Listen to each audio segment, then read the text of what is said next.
I think the way the atheist community and the atheist movement has branded itself, we branded ourselves as kind of this all-inclusive, enlightenment liberal movement. Anybody can join it. We want all hands in the fight. We are a big tent here in the atheist community.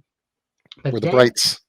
like that was a failed endeavor, It but was terrible. it was a good endeavor. It was a good endeavor in Okay. 2006. I'll say it wasn't the worst. Hmm. But across the way, once the movement started to get infiltrated, once the movement started to become permeated with these people who wanted to infect the movement, call us racist for daring to critique Islam, just like we critique Christianity, these regressives that are taking our movement, which used to be healthy, and regressing it back to a state of decay. People have suffered because of that. And speaking of men's rights, there are certain men who have suffered due to that. And you have been very passionate in standing up for some of these people. For instance, David Silverman, our friend, I love him. Yep. who you and I have a bit of a joint man crush on the guy. Oh, You yeah. looked up to him. I know when he was president, you made that atheist gangster video. That was amazing. I hope there's still a re-upload somewhere on YouTube to find Yeah. that. He's awesome. Maybe we'll re-upload it. But he got vehemently attacked. There were false Me Too allegations that were made against the man. He was one of the largest big tent supporters in this movement. And I looked up to him for many years when I was a kid, going into my high school years to early college years. And then I saw him, completely kicked out and obliterated in the movement. And I saw how it affected him. Right. And speaking of that passion, speaking of that Devon who doesn't want to shut up when people say you can't stand up for the truth or what is right, you took a big stance on that. And immediately once this happened, you made a very long video. And then around a year later, when Dave came out, and by the way, he's our advisory board chair now at Atheists for Liberty, everybody, great activist still. When he came out in 2019, 3 years ago, saying, I'm going to fight back socially against these accusations online, going on various different channels, you went to bat for him. You went to bat for him in like an hour long length stream, nearly yelling at your camera, because a man who did what he could, who treated people in that movement, by the way, with respect, who did not assault or harass anybody, who was professional and inclusive, completely tarnished, completely destroyed. Yeah, you finger one sacrum and they throw you under the bus. And it's like, Dave Silverman, I admire him as a man, as an atheist, as a speaker, as, a pioneer in the new atheist movement, and as a guy who inspired the new atheist movement and the two horsemen.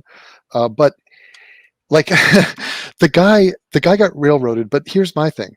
He could have been some sexually like aggressive, violent, like he could have been guilty of everything they ever said about him. But I researched it. And to me, it doesn't matter that I admired him in one aspect. If I thought he was guilty, I wouldn't have gone to bat for him.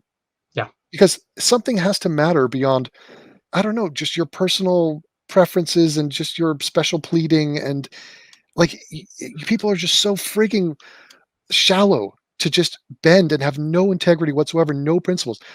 Like when I look into any story, I look into Brock Turner. For all I knew, and until I researched it, I assumed the guy was just a rapist. He was just a guy who raped a girl. I'm just a guy standing in front of a girl asking her to rape me. No, something like that. But like I research it, he's not even accused of rape. He didn't even have sex with the girl, and she has nothing to say about it. She has no recollection of it. So it's a he said, no one said. Right. There is no evidence he raped anybody. And so so what I'm saying is you have to go to bat for people when it's the right thing to do. And Dave Silverman, how ironic is it that the guy who is the president of, what is it, the Atheists of America? Or the American Atheists. There you go. That guy, what brings him down in the end? Religion. And it was the religion of wokeism. Yep. It wasn't the religion he thought it was, but it was the other one that came from within. The religion is coming from within the house.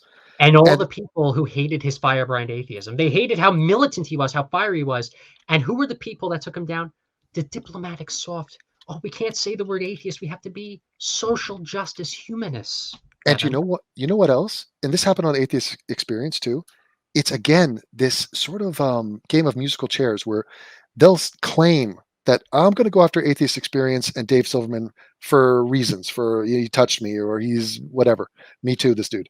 But actually, part of it is fueled by Dave Silverman is a man and he's white and he's prominent, so he's a target. Well, I mean, he's white as he's Ashkenazi white, but whatever. But the point is, who went after him? People that have issues with men, and people who are Yeah. very. I mean, if Dave Silverman was some black lesbian, like he would have been insulated by attacks from those people. Oh yeah, it's why like I love my ex-Muslim friends. It's why like Faisal Said Al-Mutar, who I love, Mhm. and he's on our advisory board now, head of Ideas Beyond Borders. He was able to survive in the movement a few Yes. years after Dave because of the intersectional hierarchy. Yeah, like He had Gad the Sad. No. Gad Sad, right? Yeah. Um, also on our advisory board. You know, Nice. I and so like when I saw that happen to Dave, I was mortified. This was a man who was well put together. He was professional. He knew how to talk well. He knew how to be involved in a conversation. He knew how to deal with socially awkward people or people who might have Hmm. anxiety. It's a And great ambassador. they Uh, took him and they threw him in the trash. And I know how passionate you were in defending him online. I was involved a little bit in defending him more on the in-person front. Um, but it comes to show just the kind of person you are, Devin. well, The thank you. person who really never stopped being that AIU person from 2015 who, while you wanted to be entertaining, you wanted to fight for what you believed in, and you developed an amazing and enriching group of followers because of that.